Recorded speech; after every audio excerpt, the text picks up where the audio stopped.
at 11 o'clock, possibly after football. Have a great night. Tonight we have breaking news here on this Friday night. The video never seen before. The crucial minutes after a CEO is shot and killed in New York City. The surveillance images showing the moments Luigi Mangione allegedly shot and killed United Healthcare CEO Brian Thompson. And we now see what played out after. Witnesses looking on, a woman with her coffee, a man from the hotel. How many minutes before anyone helps the CEO? Also breaking the new images tonight, the woman seen being chased amid President Trump's immigration crackdown. She is a U.S. citizen chased by Border Patrol agents. What authorities are saying about this tonight.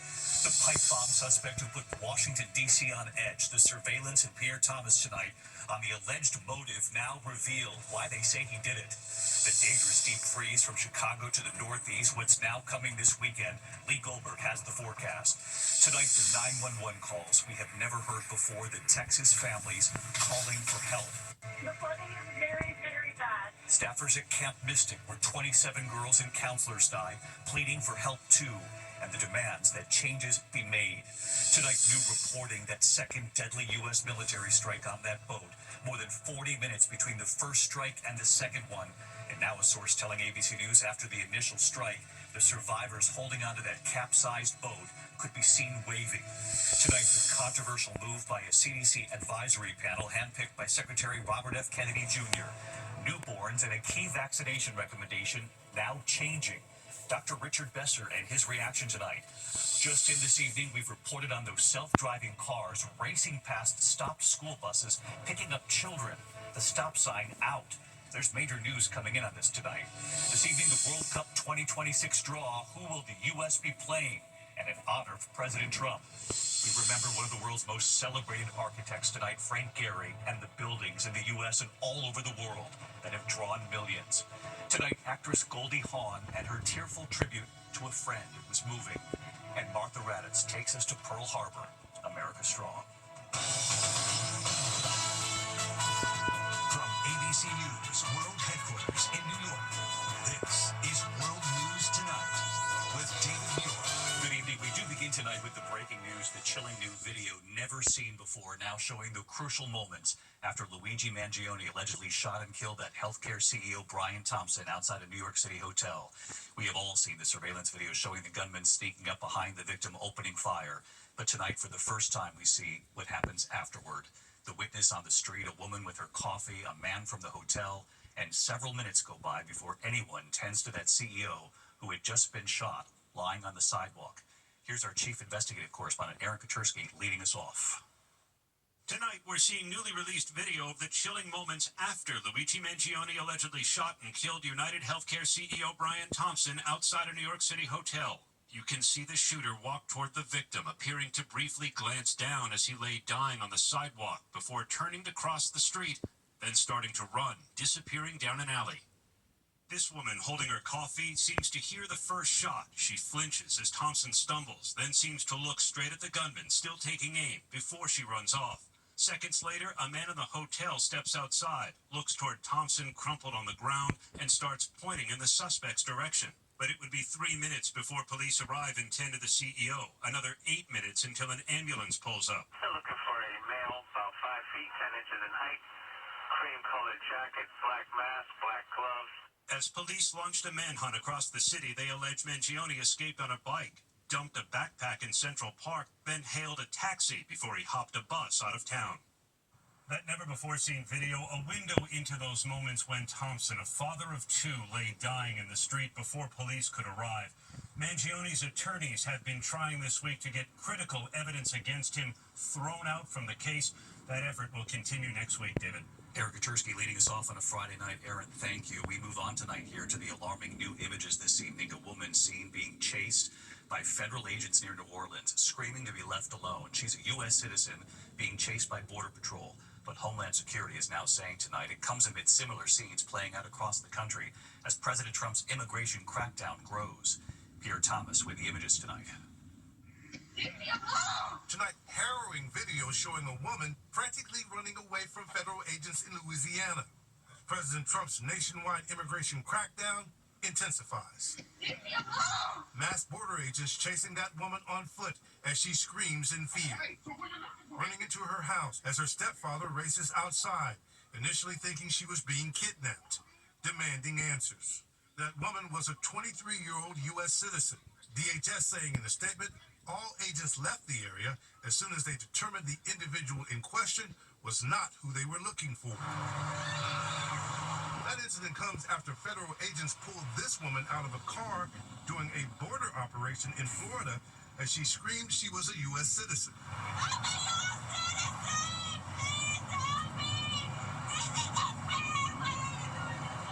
Authorities placing her in handcuffs, briefly detaining her.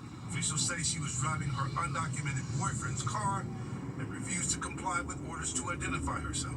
And tonight, newly elected Arizona Congresswoman Adelita Grijalva claiming she was assaulted by ICE when she joined protesters who had blocked the street in Tucson. She released this video of the alleged incident. This is like the restaurant I come to literally once a week, and was sprayed in the face by a very aggressive agent.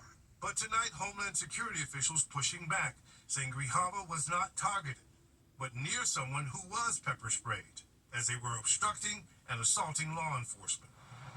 Critics say the immigration campaign has been too aggressive, but David, tonight, Homeland Security officials are unapologetic. Peter Thomas, stick with us here because you have new reporting as well tonight after that major break you reported on last night here, the pipe bomb case that, of course, rattled Washington, D.C. 5 years ago, that major arrest. And now you've learned tonight a possible motive and how they got him? That's right, David. We had an exclusive interview with the U.S. Attorney for D.C. today. She told me the FBI found evidence of the suspect's cell phone pinging at all the locations those bombs were planted. And she says the suspect has been talking, acknowledging his frustration about the 2020 election. Well, he was disappointed in various aspects of the election, but this guy was an equal opportunity bomber. He put a bomb outside the Republican National Committee and the Democrat National Committee. He was disappointed to a great deal in the system, both sides of the system. David, the U.S. Attorney says she's confident she has her man. Peter Thomas on both stories tonight. Pierre, thank you. We turn now to the dangerous deep freeze from Chicago to the Northeast and what's now coming this weekend. This brutal cold, a very brief reprieve, and then the deep freeze again on Sunday. Wind chills in the single digits and teens for many as we start the next week. So let's get right to Chief Meteorologist Lee Goldberg from WABC tracking it again tonight for us. Hey, Lee.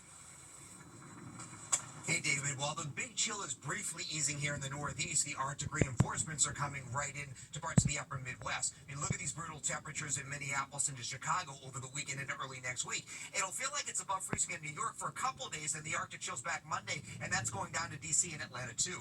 The storm in the Pacific Northwest, heavy snows from the northern Cascades into the central and northern Rockies, 1 to 2 feet of snow, a large swath of 1 to 3 inches, northern Plains all the way to the Great Lakes, isolated total 6 inches. This is the front that gets into the Northeast, and the cold comes back to the I-95 corridor on Sunday night and a Monday. David? Lee Goldberg and the team at WABC, thanks so much. Tonight, haunting 911 calls from the horrific flood disaster in Texas now made public for the first time. Families across Hill Country and workers at Camp Mystic pleading for help to 911. Tonight, the calls for the first time, and we will hear only from the callers who survived, because there were many callers who did not. Here's Trevor Ault. Tonight, the heart-wrenching 911 calls from people in desperate need during those devastating Texas floods. Many of the callers did not survive. We're only playing calls from those who did. The river has flooded the whole house. Okay, get out. Many of the families demanding answers, asking why more was not done to warn communities before the catastrophic floods, and why for so many it took emergency help too long to arrive. The flooding is pretty bad, so we will have them out there, okay? The flooding is very, very bad. In the middle of the night, the Guadalupe River rising 26 feet in 45 minutes, hundreds of people calling 911. They're right on the water. Our house is right on the water. I know. So I'm going to answer the next call. First responders unable to get to those homes. My kids, they had to go to the second floor, and the water's rising. Yes, ma'am, I understand. Though right now, unfortunately, the best thing I can tell you to have you tell them is to get as high off the ground as you can. The floods claiming the lives of 138 people, 27 of them from the girls' summer camp, Camp Mystic. One caller saying they rescued a pair of young girls who'd been swept away from the camp. We're okay, but we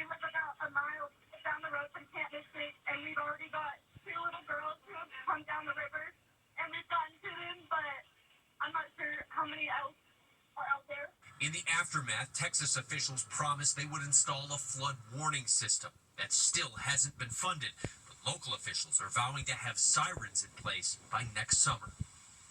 David, more than 400 911 calls were released today. In total, 23 hours of people desperate for help. Now, many of these summer camps are vowing to reopen next year with substantial safety plans in place. David. Well, it's really difficult to listen to. We think about all those families again tonight. Thank you, Trevor. This evening, the controversial move by a CDC advisory panel handpicked by Secretary Robert F. Kennedy Jr. Newborns and a key vaccination recommendation now changing. A vaccine for newborns that had been in place for decades. Tonight, Dr. Richard Besser and his reaction here. Here's Steve Osunsami at the CDC in Atlanta. The decision at the CDC tonight ends more than 30 years of routine vaccinations that, by the CDC's own estimates, have prevented more than 6 million American children from being infected with hepatitis B. 8 votes yes and 3 votes no. The motion passes. The CDC director still needs to sign off on this, but once that happens, the U.S. government will no longer recommend that every newborn should get a vaccine for hepatitis B unless the mother tests positive or doesn't know her status. Parents can still vaccinate their children whenever they want, but if a child does get vaccinated, they now recommend to wait until the baby is 2 months old.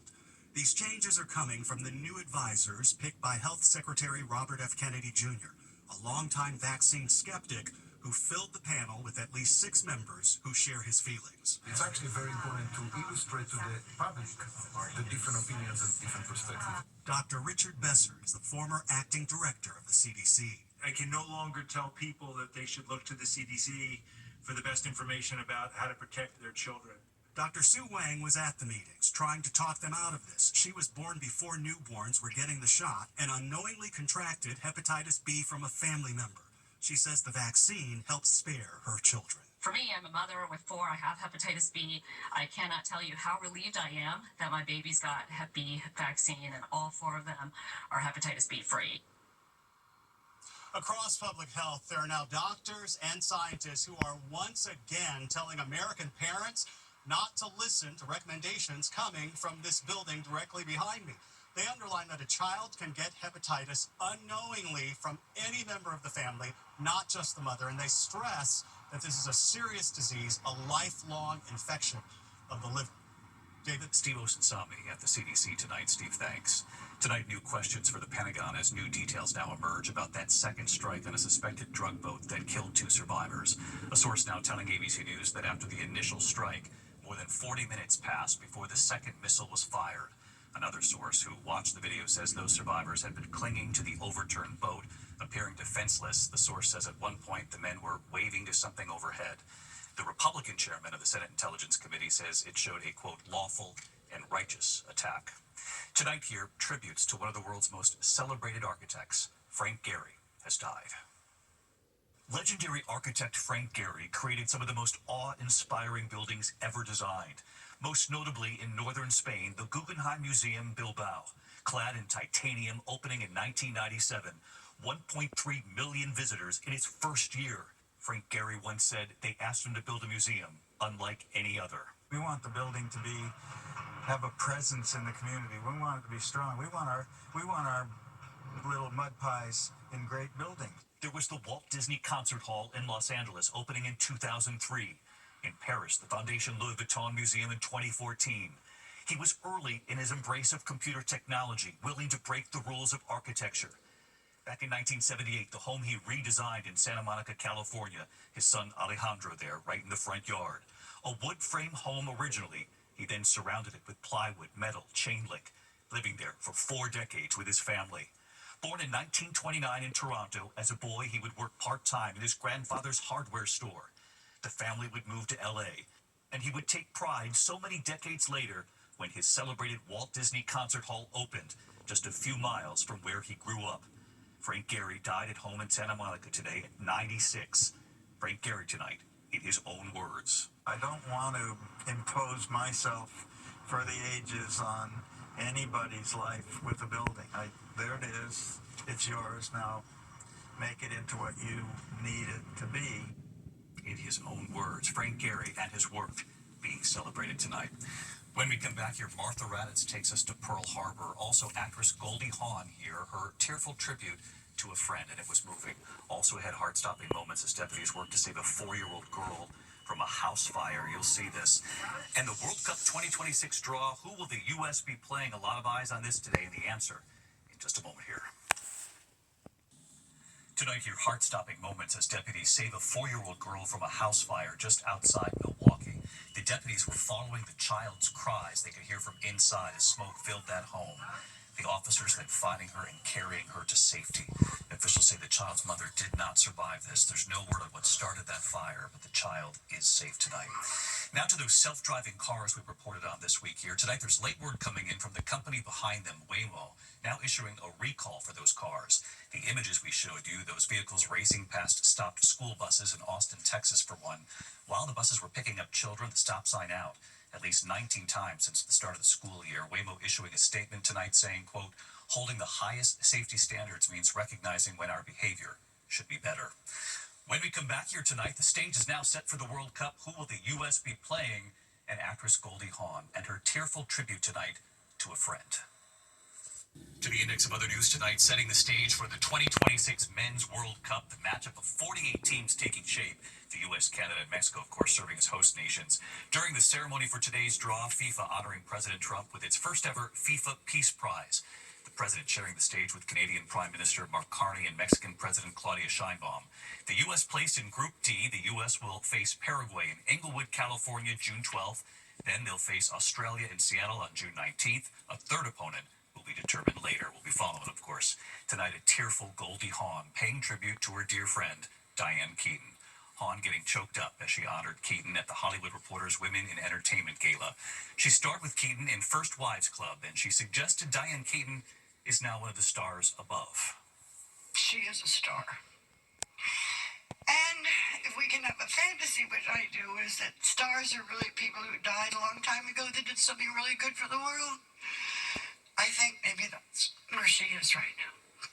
Diane Keaton died from pneumonia back in October. Goldie Hawn honoring her friend. When we come back here tonight, Martha Raddatz takes us to Pearl Harbor 84 years later and what Martha found. BBC. Finally tonight here, Martha Raddatz takes us to Pearl Harbor 84 years later. It was just before 8 a.m. on December 7th, 1941. The Japanese have attacked Pearl Harbor, Hawaii from the air. The surprise attack by Japan on Pearl Harbor. More than 2,400 Americans killed, 1,100 injured. Tonight, 84 years later, the team at the Pearl Harbor Aviation Museum in Honolulu is determined America remembers. Chairman of the board of the museum, retired U.S. Air Force General Ray Johns, taking me up in a World War II T-6 built in 1944.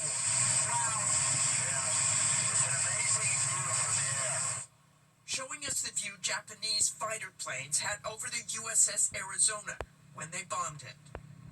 Back on the ground, we're with retired Navy Lieutenant Commander John Hiltz. He's a combat-tested fighter pilot and former Blue Angels pilot. He's now the CEO here, expanding the museum and the mission. You talk about it as creating a museum of the aviation battlefield. Right. And that's a very different approach than what it is now. Absolutely. I mean, nowhere else in America can you stand on an American battlefield that was in World War II. This is it. This is the place where it happened. These are hallowed grounds. To be able to look in the bullet holes in the windows of this hangar is really impactful to people. I'm a product of museums like this. I sat in cockpits like that when I was a kid and had that moment of inspiration. This is his young daughter Soren, dressed in a flight suit, stepping out of the cockpit. To be able to bring that full circle now, to share that same feeling with anyone who walks through our doors. There is an open cockpit of a jet that they will be able to sit in every day. We're open. The lessons that we learned here cannot be forgotten. The children in that cockpit, it's how we won't forget. Our thanks to Martha. Good night.